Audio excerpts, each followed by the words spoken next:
خپله منا دی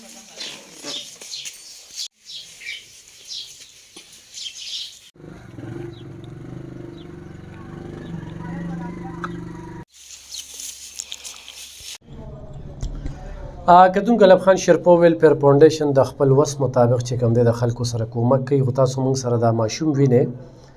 نو دې ماشوم چې کوم دی د درس خوړلې ده د املا چې کومه ده نو دې ته بیلټ لګولی دی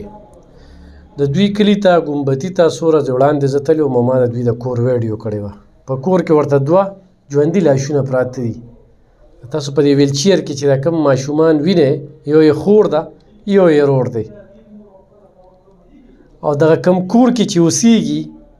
نو مالک مکان ورته ویلی دي چې ښه ارزان یې در کوم خو پیسې پیدا کړي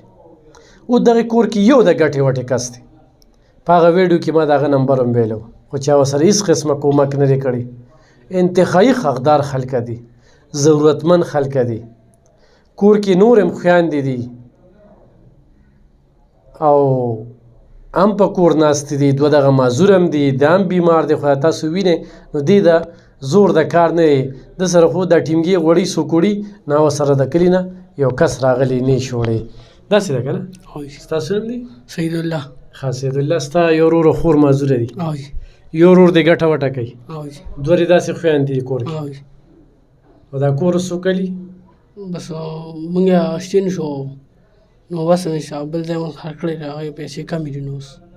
په یو دوه کې اریان تاسو نه درس خوړلی و سانډا نه پرېوتم سړک له راغلم بس اوس زور کار راباندې بند اته میاشتې راته وي نه به نو بس موږ مزدوري لګړی کړو هغې نه مو څه وتو هغې نه وتو کتونکو دا ګمبتي اوسېدونکي دي خو څوک ورسره کومک کوي مرسته کوي ملاتړ ورسره کوي انتخایي ضرورتمند خلکه دي چا له خدای پاک ورکړی دی دوی پکې یاد وساتئ دغه کور ښه غټ کور دی خو دغه د 21 لک روپو دی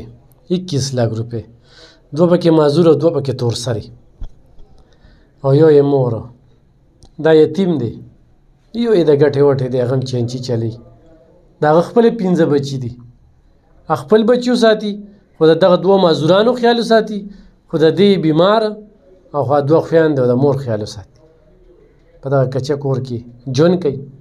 ضرور یې ملاتړ شي ضرور یې مرسته وکړي دا والا چڼه ځان سره